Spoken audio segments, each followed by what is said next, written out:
श्री राधे राधे मित्रों, कैसे हैं मित्रों आप सभी। मित्रों, आज हम ज्योतिष विज्ञान के विषय में एक विशेष टॉपिक, जी हाँ मित्रों, 22वें दृष्कोण तथा 64वें नवमांश के स्वामी का दशानाथ पर पड़ने वाले प्रभाव के बारे में बताने जा रहे हैं।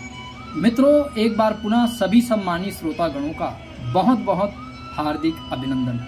मित्रों, हमारे पास दो उदाहरण कुंडलियां भी है जिनके माध्यम से आज हम सीखेंगे कि 22वें दृष्काण के स्वामी तथा 64वें नवांश के स्वामी को हम कैसे निकालेंगे। जी हाँ मित्रों, चूंकि 22वें दृष्काण का विचार लगन से करते हैं और 64वें नवमांश का विचार हम चंद्र कुंडली से करते हैं, नवमांश कुंडली से करते हैं, चंद्र से करते हैं। जी हाँ मित्रों, ये दोनों जो विशेष भाग होते हैं मित्रों, ये इनका संबंध कुंडली के अष्टम भाव में होता है। जी हाँ मित्रों, इनका क्योंकि स्थिति जो है 8वें नवांश में होने के कारण, अष्टम भाव में होने के कारण 22वें दृष्काण को खर नवांश भी कहा जाता है, खर दृष्काण के नाम से भी जाना जाता है।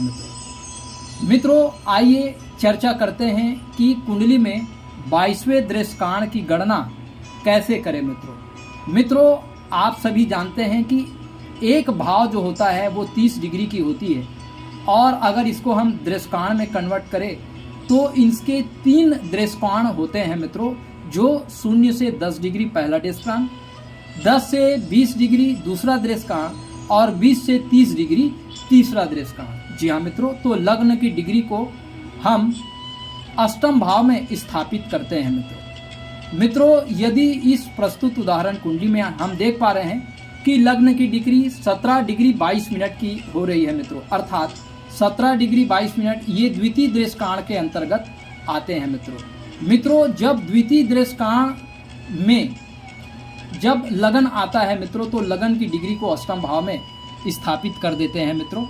जैसे इस प्रस्तुत उदाहरण कुंडली में लगन की डिग्री 17 डिग्री 22 मिनट है, 17 डिग्री 22 मिनट को हम अष्टम भाव में रखते हैं मित्रों, चूंकि ये द्वितीय दृष्कोण में है मित्रों, और द्वितीय दृष्कोण में होने के कारण अष्टम से पंचम राशि 1 2 3 4 5, तो अष्टम से पंचम राशि शनि की राशि आ रही है मित्रों, शनि की कुंभ राशि आ रही है और इसके राशि स्वामी शनि देव है मित्रों। अर्थात इस प्रस्तुत उदाहरण कुंडली में 22वें दृष्काण के स्वामी भगवान शनि देव बन रहे हैं मित्रों। जी हाँ मित्रों, 22वें दृष्काण को हम खर दृष्काण के नाम से भी जानते हैं मित्रों, और ये अपनी दशा अंतर दशा में शारीरिक मानसिक पीड़ा, आर्थिक नुकसान, चोट चपेट में अंग भंग, वियोग, संबंध विच्छेद, निर्णय क्षमता में कमी, दुर्घटनाएं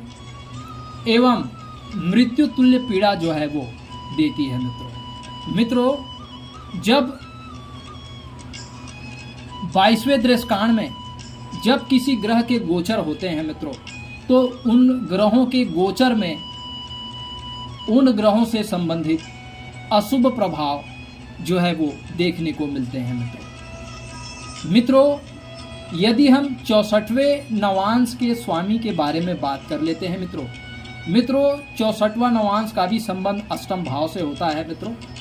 8वें नवांश में होने के कारण ये भी जो है वो बहुत ज़्यादा परेशानी, शारीरिक मानसिक कष्ट प्रदान करते हैं मित्रों, और ये निश्चित रूप से अपमान, धन हानि, दुर्घटना, कोई गंभीर रोग, संबंध विच्छेद, मानसिक परेशानी, मृत्यु अथवा मृत्यु तुल्य कष्ट जो है वो विचार किए जाते हैं मित्रों।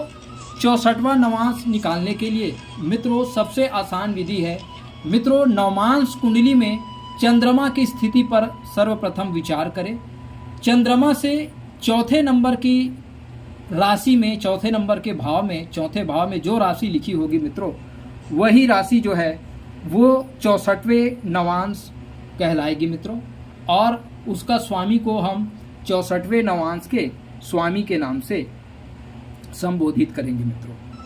मित्रों प्रस्तुत उदाहरण कुंडली में हम देखते हैं, यह नवमांश कुंडली है मित्रों, और चंद्रमा जो है वो कन्या राशि में स्थित है मित्रों। तो मित्रों 64वां नवांश जो है वो नवांश कुंडली के चंद्रमा से चौथी राशि 1 2 3 4, जी हाँ मित्रों, चौथी राशि गुरु के धनु राशि प्राप्त हो रहे हैं मित्रों। अर्थात इस प्रस्तुत उदाहरण कुंडली के लिए 64वें नवांश धनु राशि तथा 64वें नवांश के स्वामी गुरु महाराज हो रहे हैं मित्रों। आइए एक और उदाहरण कुंडली के बारे में हम चर्चा कर लेते हैं मित्रों ये प्रस्तुत उदाहरण कुंडली ये 4 डिग्री 16 मिनट के आसपास की कुंडली है मित्रों। इस कुंडली को हम इस लगन की डिग्री को अष्टम भाव में रखते हैं। चूंकि ये प्रथम दृष्टिकोण होने के कारण अष्टम भाव का ही स्वामी 22वें दृष्टिकोण के स्वामी बन जाते हैं मित्रों। और 22वें दृष्टिकोण के स्वामी जो है वो शनि महाराज हो रहे हैं। आइए मित्रों इस दूसरे उदाहरण कुंडली नवमांश कुंडली में 64वें नवमांश के स्वामी की गणना करते हैं। तो सर्वप्रथम चंद्रमा की स्थिति देखते हैं मित्रों, और चंद्रमा की स्थिति पंचम भाव में है मित्रों। तो पंचम भाव से चौथी राशि 1 2 3 4, जी हाँ मित्रों, फिर यहाँ पर शनि की राशि देखने को मिल रही है। अर्थात इस प्रस्तुत उदाहरण कुंडली के लिए 22वें दृष्टिकोण के स्वामी भी कुंभ राशि का शनि तथा 64वें नवांश के स्वामी भी कुंभ राशि के शनि। अर्थात प्रस्तुत उदाहरण कुंडली के लिए शनि जो है वो प्रबल मार्केश, मृत्यु तुल्य पीड़ा देने वाले शारीरिक मानसिक दीर्घकालिक रोग लाइलाज रोग देने के लिए ये जिम्मेदार है मित्रों।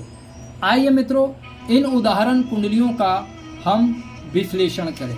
जी हाँ मित्रों, प्रथम उदाहरण कुंडली आप देख पा रहे हैं मित्रों, मीन लगन तथा मकर राशि की कुंडली बन रही है मित्रों।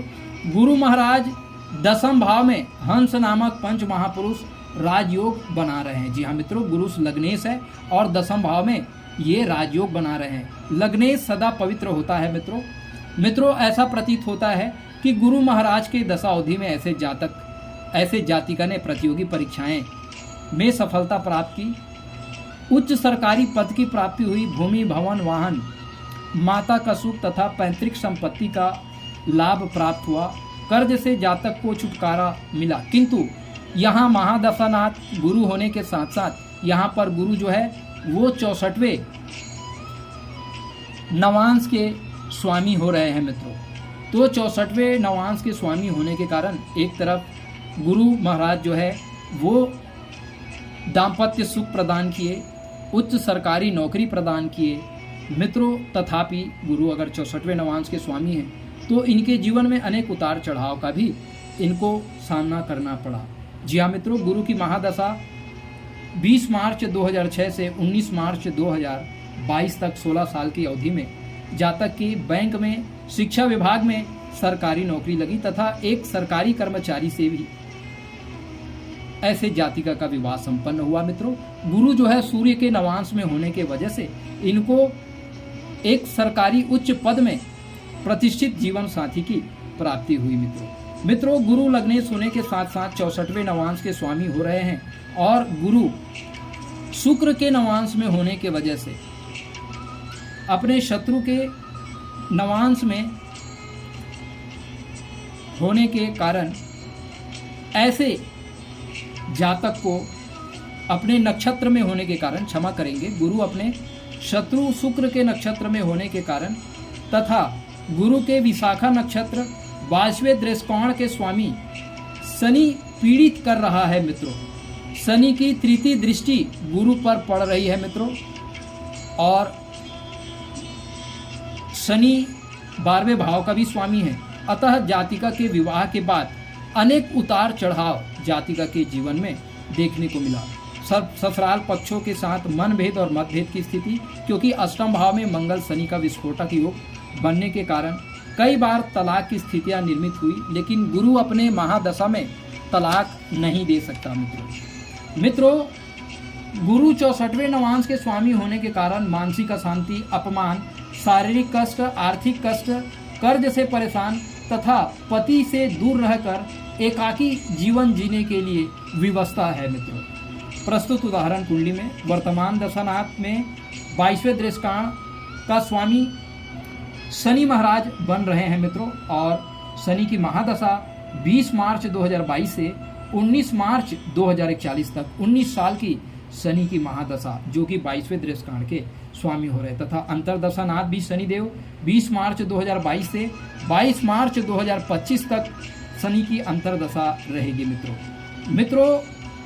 प्रस्तुत उदाहरण कुंडली में शनि महाराज लाभेश और व्ययेश होकर के छिद्र भाव में उच्च होकर के बैठे हैं। साथ में मंगल बैठकर मांगलिक कुंडली भाग्येश का, धनेश का अष्टम भाव में बैठना धन तथा भाग्य की हानि एवं कमी पैदा करता है। चूंकि शनि यहाँ पर विपरीत राज्यों कारक भी होने के कारण पैतृक संपत्ति का भी लाभ कुछ विवादों के परिणाम स्वरूप प्राप्त होंगे, लेकिन धन लाभ जरूर कराएंगे मित्रों। शनि 22वें दृष्काण के स्वामी होने के कारण तथा नवमांश कुंडली में नीच के हो रहे हैं। जी हाँ मित्रों, तो नीच के शनि होने के कारण और चंद्रमा माता का कारक होता है जिसका संबंध अष्टम भाव से बन रहा है। जी हाँ मित्रों, चंद्रमा का संबंध अष्टम भाव से बनने के कारण निश्चित रूप से शनि देव के महादशा में जब शनि देव का अंतरदशा चल रहा था तो ऐसे जातिका के माता पिता का देहावसान हो गया मित्रों। जब से सर से माता पिता का साया दूर हुआ मित्रों,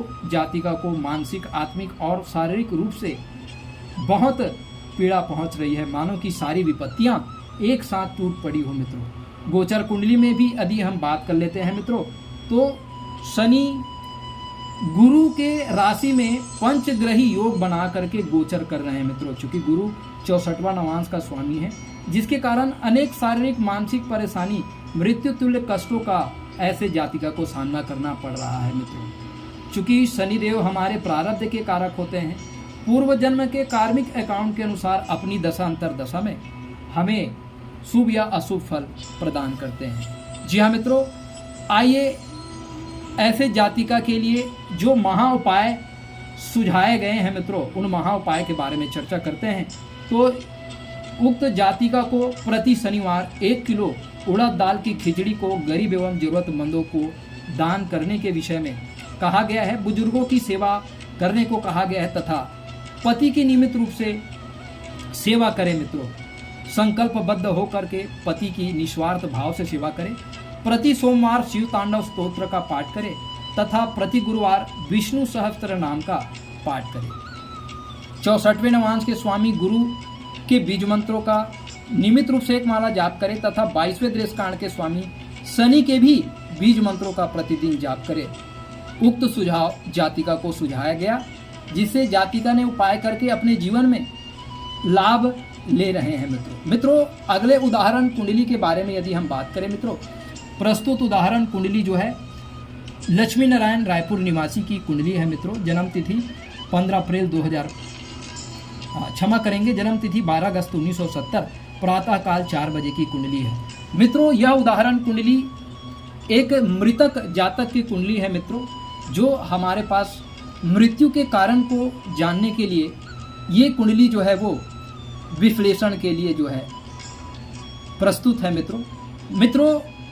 प्रस्तुत कुंडली के बारे में यदि हम चर्चा करें तो कर्क लग्न और वृश्चिक राशि की ये उदाहरण कुंडली है मित्रों। इस उदाहरण कुंडली में 3 ग्रह नीच के होने के कारण ऐसा प्रतीत होता है मित्रों, पूर्व जन्म में ऐसे जातक जो है वो आत्महत्या करके इस जन्म में वो आए हुए हैं मित्रों। निश्चित रूप से मित्रों, अगर इस कुंडली के विषय में अगर बात करें मित्रों, तो इस कुंडली में 22वें दृष्काण के स्वामी शनि हो रहे हैं तथा 64वें नवांश के स्वामी भी शनि महाराज हो रहे हैं मित्रों। निश्चित रूप से मित्रों, उक्त जातक की कुंडली बहुत कष्टकारी है मित्रों।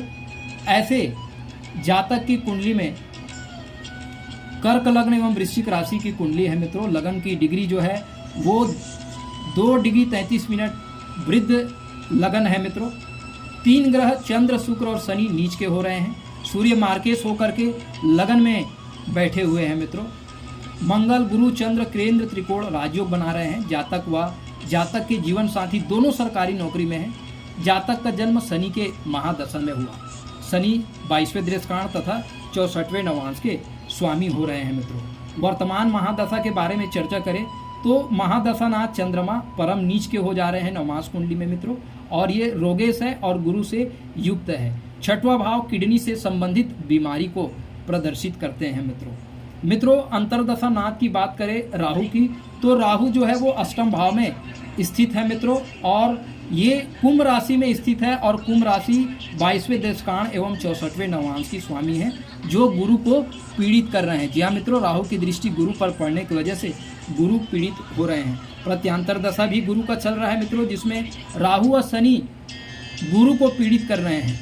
निश्चित रूप से ऐसे जातक को शुगर व किडनी से संबंधित बीमारी थी, हॉस्पिटलाइज्ड थे मित्रों, और इनका डायलिसिस चल रहा था। जी हाँ मित्रों, ऐसे जो जातक है उस जातक को निश्चित रूप से इतनी लास्ट स्टेज जो है वो किडनी का, ऐसे जातक हॉस्पिटलाइज थे और डायलिसिस पर चल रहे थे। सूक्ष्म दशा की बात करें मित्रों, तो सूक्ष्म दशा बुध की चल रही है मित्रों, और बुध भी बाधकेश है मित्रों, और बुध 12 हाउस लॉर्ड भी है, जो जातक को हॉस्पिटलाइज्ड करता है, हॉस्पिटल के एक्सपेंडिचर को प्रदर्शित करता है मित्रों। प्राण दशा नाथ की बात करें तो प्राण दशा नाथ चंद्रमा चल रहा है मित्रों, और चंद्रमा शनि से पीड़ित होने के वजह से ऐसे जो जातक हैं मित्रों, चलित कुंडली में शनि की सप्तम दृष्टि चंद्रमा पर पड़ने से ऐसे जातक मानसिक रूप से बहुत ज़्यादा कष्ट का सामना करना पड़ रहा है मित्रों। जब हमने कुंडली के बारे में, मृत्यु के कारणों के बारे में जब एनालिसिस किया मित्रों, तो 8वें भाव के स्वामी को छिद्र ग्रह कहते हैं मित्रों। 8वां भाव का स्वामी शनि, और 8वें भाव में जो बैठे ग्रह है मित्रों वो राहु है, जो राहु की क्रूरता और ज़्यादा बढ़ गई मित्रों, क्योंकि राहु 22वें दृष्कांड एवं 64वें नवमांश के स्वामी में है। और अष्टम भाव पर पड़ने वाले ग्रहों की दृष्टि, तो बुध और केतु की दृष्टि जो है वो अष्टम भाव पर पड़ रही है मित्रों। अष्टम भाव के स्वामी की दृष्टि एक्सपेंडिचर भाव, हॉस्पिटल के भाव पर, सुख के भाव पर, चौथे भाव पर, तथा सप्तम भाव पार्टनर के भाव पर, तथा गुरु पर पड़ने के कारण ऐसे जातक को डायलिसिस, किडनी से रिलेटेड प्रॉब्लम हुआ मित्रों। 22वें दृष्कांड के स्वामी तथा 64वें नवमांश के स्वामी शनि हो रहे हैं मित्रों। सबसे प्रबल मृत्यु प्रदायक ग्रह शनि महाराज ही हो रहे हैं मित्रों, और शनि महाराज जो है वो लग्नेश चंद्र पर अपनी दृष्टि डाल रहे हैं, और चंद्रमा भी शनि के अनुराधा नक्षत्र में स्थित है मित्रों। गोचर की बात करें तो गोचर में चंद्र नीच राशि में तथा अंतरदशानाथ राहु जो है वो 22वें दृष्कांड और 64वें नवांश कुंभ राशि में गोचर कर रहे हैं, जो मृत्यु को सत्यापित कर रहे हैं मित्रों।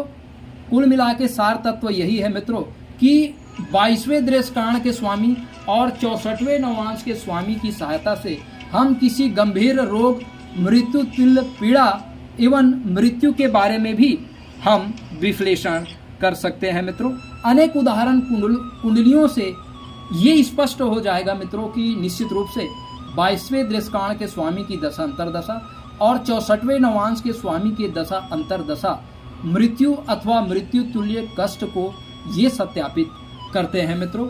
निश्चित रूप से मित्रों, अगर आपके भी लगन कुंडली में अगर 22वें दृष्कांड अथवा 64वें दृष्कांड के स्वामी लग्नेश, पंचमेश या भाग्येश हो रहे हैं मित्रों, तो वो अपने शुभ फल तो देंगे ही मित्रों, लेकिन 22वें दृष्कांड और 64वें नवांश के स्वामी होने के कारण ऐसे जातक को मृत्यु तुल्य पीड़ा भी प्रदान कर सकते हैं। जी हाँ मित्रों, कभी कभी हमारे कुंडली में योग कारक ग्रहों की दशा जो है वो अनुकूल नहीं जाती। जी हाँ मित्रों, इसका सबसे बड़ा कारण यही है मित्रों, जब पंचमेश, सप्तमेश और भाग्येश ये 22वें दृष्कांड अथवा 64वें नवांश के स्वामी हो जाते हैं, और यदि ये क्रूर ग्रह है मित्रों, तो मानसिक परेशानी और मृत्यु तुल्य कष्ट, कोई गंभीर रोग, अकाल मृत्यु, प्राकृतिक मृत्यु, कोई स्नेह जनों के मृत्यु का समाचार, मानसिक रोग, अंग भंग हो जाना, कोई जटिल लाइलाज बीमारी होना, एकांतवासी बन जाना,